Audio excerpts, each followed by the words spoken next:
करुणा था उसका नाम। जैसा नाम वैसा ही काम। उम्र में भले ही छोटी थी वो, पर दिल में करुणा का सागर। बहुत बड़ा दिल था उसका, सोच भी उतनी ही बड़ी। अपनी माँ बाबा को खो चुकी करुणा लोगों की मदद किया करती थी। उनमें ही अपने माता पिता की छवि देखती थी। वो केले बेचा करती थी, उन्हीं पैसों से अपना गुजारा कर लेती थी। एक दिन वो ठेला लेकर, केले ले लो, मीठे मीठे केले, तरह तरह के केले, केले ले लो, केले, यूं चिल्ला चिल्ला कर केले बेच रही थी। थकी हुई करुणा एक पेड़ के नीचे बैठ जाती है। तभी एक बूढ़ी औरत उसके पास आकर, बेटा, मुझे बहुत भूख लगी है, क्या तुम मुझे खाने के लिए केले दोगी? वो औरत बहुत आस लगाकर पूछती है। करुणा को उस पर दया आती है।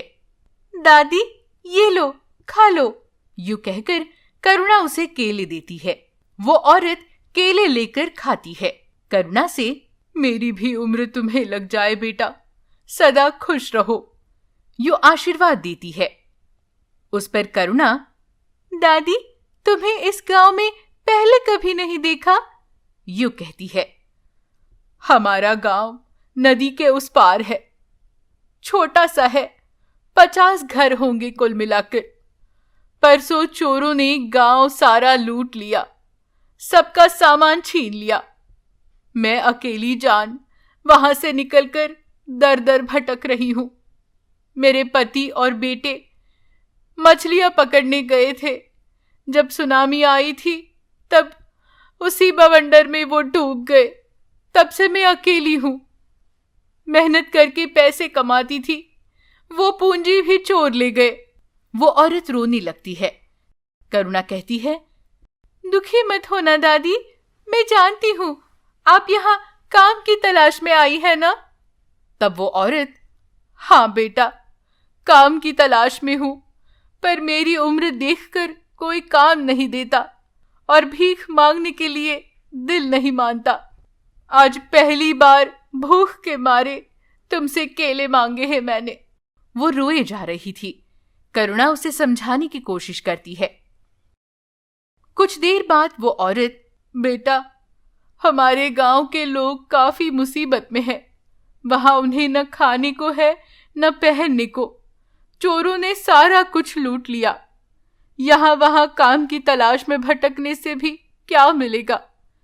क्या तुम उनकी कुछ मदद कर सकती हो? वो पूछती है। करुणा की समझ में नहीं आता कि उसे क्या जवाब दे। वो मन ही मन, मैं तो एक छोटी बच्ची हूं, इतने सारे लोगों की मदद कैसे कर सकती हूँ, यूं सोच उस औरत से, दादी, मेरे माँ बाबा नहीं है, मैं अकेली यूं केले बेच खुद का गुजारा कर रही हूँ। मैं कितने लोगों की मदद कर सकती हूँ, यूं कहती है।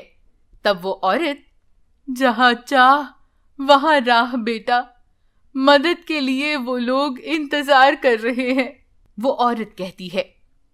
नदी किनारे एक नाव आते वो देख लेती है। बेटा, नाव आई है, ये चली गई तो मुझे यहीं पर यूं भूखा दर दर भटकना पड़ेगा। मैं अपने गांव जा रही हूं, जो भी होगा देखा जाएगा, मैं चलती हूं, यूं कहकर वो औरत नाव में बैठकर चली जाती है। उस औरत की बातें सुनकर करुणा व्यथित हो जाती है। उसके कानों में वही बातें गूंज रही थी। कुछ देर बाद करुणा भी अपना ठेला लेकर घर चली जाती है। वो सो जाती है, पर उस औरत की बातें करुणा के दिमाग में घूम रही थी। वो अचानक उठ जाती है। हे भगवान, एक आध आदमी की मदद कर सकती हूं मैं, पर 50 घरों के लोगों की मदद कैसे करूं? कुछ रास्ता दिखाओ प्रभु। वो भगवान से यूं प्रार्थना करती है। तभी उसे ख्याल आता है, कल से केले बेचते बेचते गांव के कुछ जाने माने लोगों से उस गांव के बारे में बताऊंगी। कुछ लोग तो मदद करेंगे, जितना हो सके उतने पैसे या दाल चावल जो भी हो मिल जाएगा, उनकी कुछ तो मदद होगी, करुणा यूं सोचती है। अगले दिन वो केले लेकर बेचने निकलती है। जैसा सोचा था वैसे ही जिन जिन लोगों को वो जानती थी उनके पास जाकर उस गांव के बारे में, उन लोगों के बारे में वो बताती है। उनसे पैसे या दाल चावल मदद के रूप में लेती है। कुछ दिन बीत जाते हैं। करुणा काफी सामान और थोड़े पैसे इकट्ठा कर लेती है। उन्हें अपने ठेले पर रखकर नदी के पास ले जाती है। नाव का इंतजार करने लगती है। काफी देर राह देखती है, नाव नहीं आती। लगता है आज कोई नाव नहीं आएगी, शायद घर जाना ही ठीक होगा, कल फिर से आती हूं। यूं सोचकर करुणा घर लौटने ही वाली थी, तभी 2 आदमी नाव लेकर आते दिखाई देते हैं। करुणा उनके पास जाकर, क्या आप नदी के उस पार गांव में जाएंगे वापस? यूं पूछती है। वो नहीं कहते हैं। करुणा उनसे, मैंने उस गांव के लोगों के लिए पैसे और चावल इकट्ठा किए हैं, उन्हें जरूरत है, मेरी मदद कीजिए उन तक पहुंचाने में, यूं कहती है। वो दोनों ठीक है कहकर वो सारा सामान नाव में रखकर करुणा को भी बिठा लेते हैं। बाद में वो तीनों उस गांव की तरफ जाने लगते हैं। तब एक आदमी करुणा से, बेटा ये सब तुमने कैसे इकट्ठा किया? यूं पूछता है। तब करुणा उसे सारी बातें बताती है। वो आदमी सुनकर, पूरे कितने पैसे होंगे? यूं पूछता है। 1 लाख रुपए से ज्यादा ही होंगे। सारे लोगों ने गांव की मदद के लिए पैसे भी दिए और चावल भी। बेचारे गांव वाले, उन चोरों को काम करने क्या होता है? इस तरह लोगों की जिंदगी क्यों तबाह करते हैं वो? करुणा कहती है।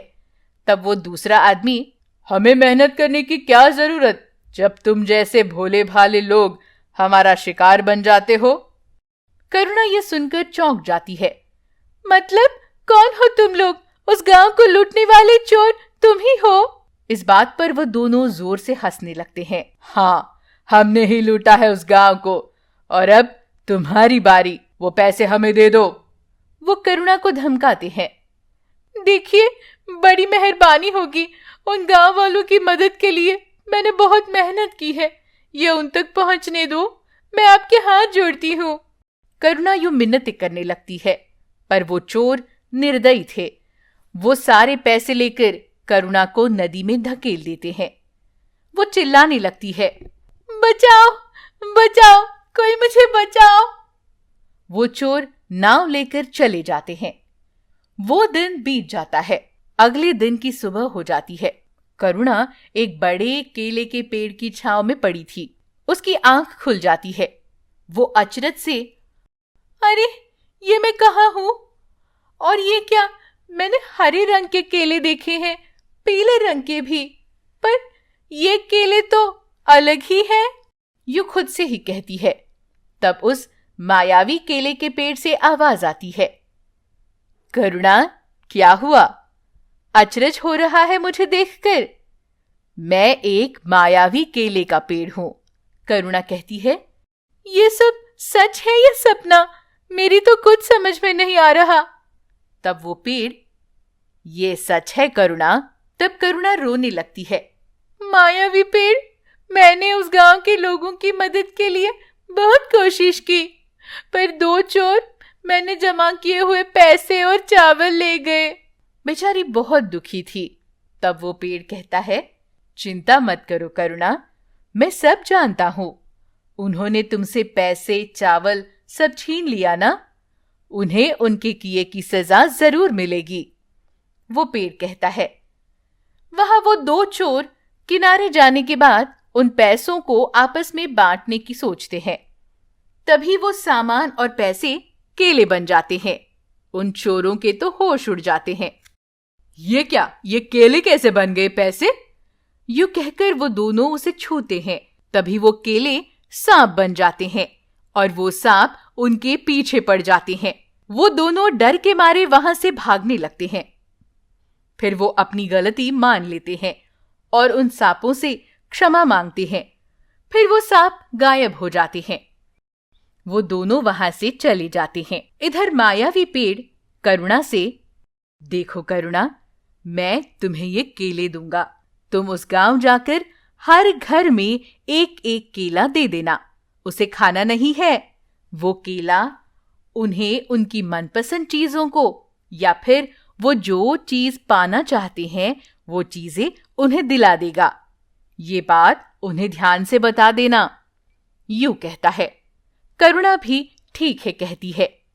मायावी पेड़ करुणा को केले दे देता है, फिर करुणा को वहां से गायब कर सीधे उस बूढ़ी औरत के सामने प्रकट करता है। करुणा उस औरत को ये सारी कहानी बताती है। फिर वो दोनों घर घर जाकर केले बांटती है और उस माया शक्ति के बारे में सबको बताती है। इस तरह मायावी केले के पेड़ की मदद से उस गांव के लोग अपनी चीजें वापस पा लेते हैं। सारे गांव वाले करुणा की तारीफ करते हैं, उसे धन्यवाद देते हैं। फिर करुणा भी उस बूढ़ी औरत के साथ ही रहने लगती है। वो भी करुणा को अपनी पोती की तरह प्यार देती है।